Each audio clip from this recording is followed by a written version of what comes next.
आज हम दास्तां लेकर आए हैं एक ऐसी शख्सियत की जो केवल अदाकारा ही नहीं थी बल्कि शायरा भी थी। खुदा करे कि कयामत हो। कहते हैं शायरी दिल से निकलती है और तब निकलती है जब दिल टूटा हुआ हो। आप तो दिल के धड़कने से भी डर जाते हैं। सच ही कहते हैं, मीना कुमारी की शायरी उनके टूटे दिल से ही निकली और लोगों के दिलों तक पहुंची।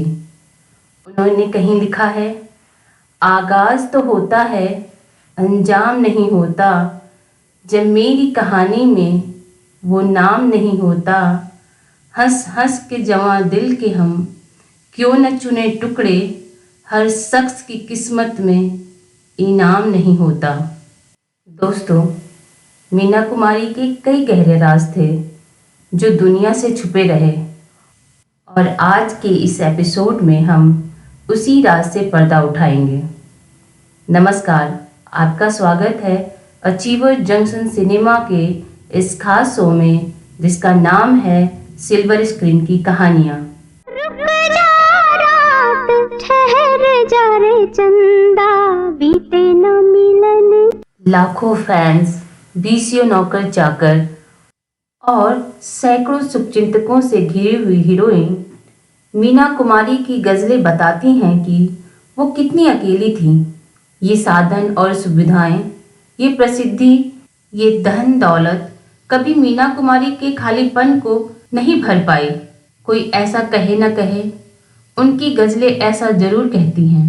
प्यार करना दिले बेताब बुरा होता है। 70 के दशक से लेकर अब के दौर तक अपनी लेखनी से सबका मन मोहने वाले गुलजार ने उनकी गज़लों को संकलित करके एक किताब छपवाई जिसका नाम है तन्हा चांद। हालांकि मीना कुमारी के लिखे से ये भी बताते हैं कि ये चमक धमक वाली फिल्मों की दुनिया अंदर से कितनी वीरानी है। मीना कुमारी नाज था उनका पूरा नाम और दमदार अदायगी थी उनकी पहचान। दर्पण कहलाए। वह जब दुनिया से गई तब उनका करियर चरमोत्कर्ष पे था। 4 साल की उम्र में बेबी नाज के नाम से फिल्मों में अपना डेब्यू करने वाली मीना कुमारी ने अपने 33 साल के करियर में बहुत बड़े बड़े मकाम हासिल किए और काफ़ी कुछ खोया भी। उन्होंने कुल 92 फिल्मों में काम किया जिसमें से अधिकांशतः सफल रही और कुछ ब्लॉकबस्टर भी। महजबीन बानो उर्फ मीना कुमारी को ट्रेजेडी क्वीन कहा जाता है। ऐसा माना जाता है कि वह मशहूर लेखक और कवि रविन्द्रनाथ टैगोर के परिवार से भी जुड़ी थी। 1946 में वह बेबी नाज से मीना कुमारी हो गई जॉन चाचा तुम कितने अच्छे, तुम्हें प्यार करते सब। और उनकी फिल्म आई बच्चों का खेल। 1946 में रिलीज हुई फिल्म दुनिया एक सराय, साल 1948 में रिलीज पिया घर राजा और बिछड़े बालम मीना कुमारी की शुरुआती फिल्में थीं। इसके बाद मीना कुमारी ने पौराणिक और तिलिस्मी कहानियों पर बनी फिल्मों में काम करना शुरू कर दिया। फिर उनके करियर में आई 1992 की फिल्म बैजू बावरा जो एक म्यूजिकल ड्रामा फिल्म थी। उसके गाने तो आज भी खूब चाव से सुने जाते हैं। बचपन की मोहब्बत को 1954 में जब प्रसिद्ध भारतीय सिनेमा अवार्ड फिल्म फेयर देने की शुरुआत हुई तो मीना कुमारी को सर्वश्रेष्ठ अभिनेत्री की श्रेणी में पहला पुरस्कार मिला। यह अवार्ड उन्हें इसी फिल्म बैजू बावरा के लिए मिला था। फिर 1955 में फिल्म फेयर अवार्ड के दूसरे साल भी मीना कुमारी को उनकी फिल्म परिणीता के लिए बेस्ट हीरोइन का अवार्ड मिला।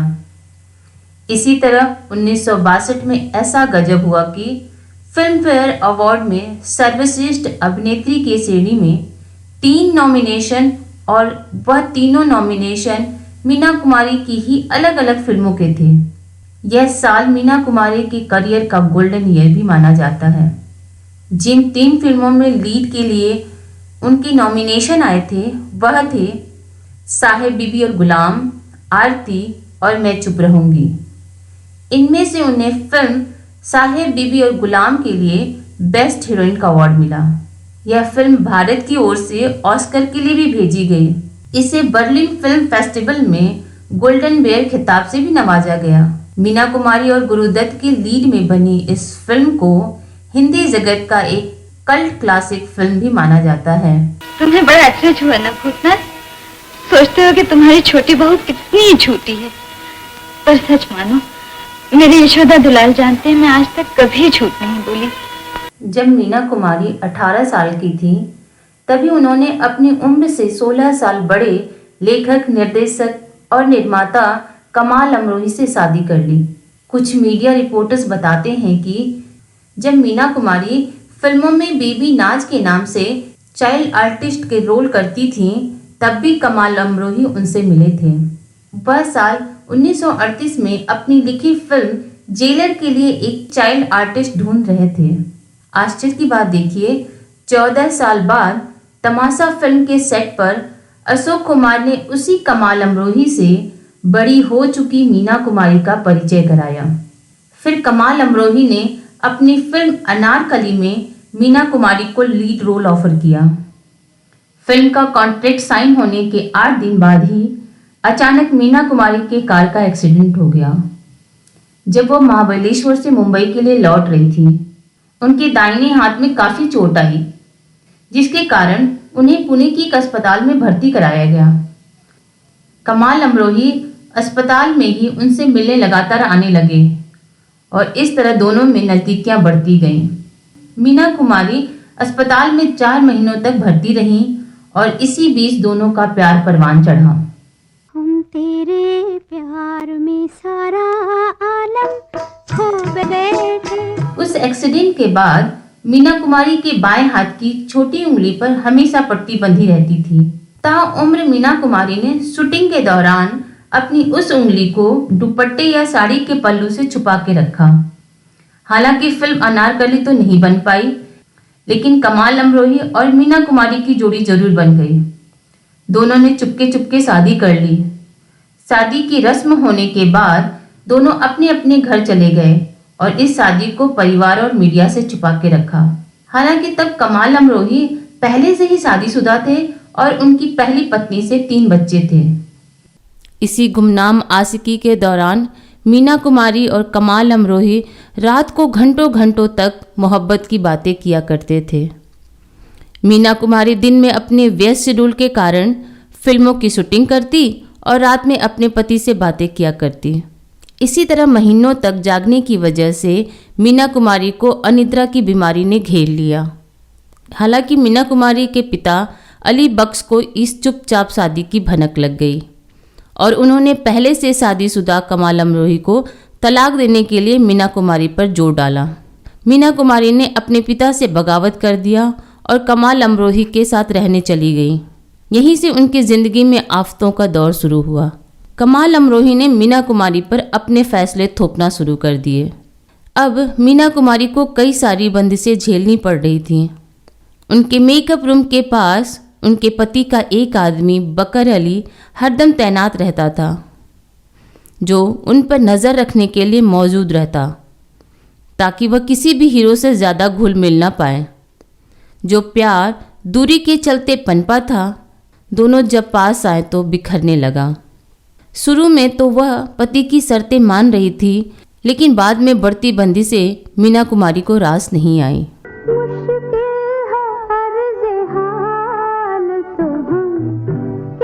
ऐसी अफवाह उड़ी थी कि फिल्म पिंजरे के पंछी के मुहूर्त पर उनके पति के राइट हैंड बकर अली ने मीना कुमारी पर हाथ भी उठा दिया था।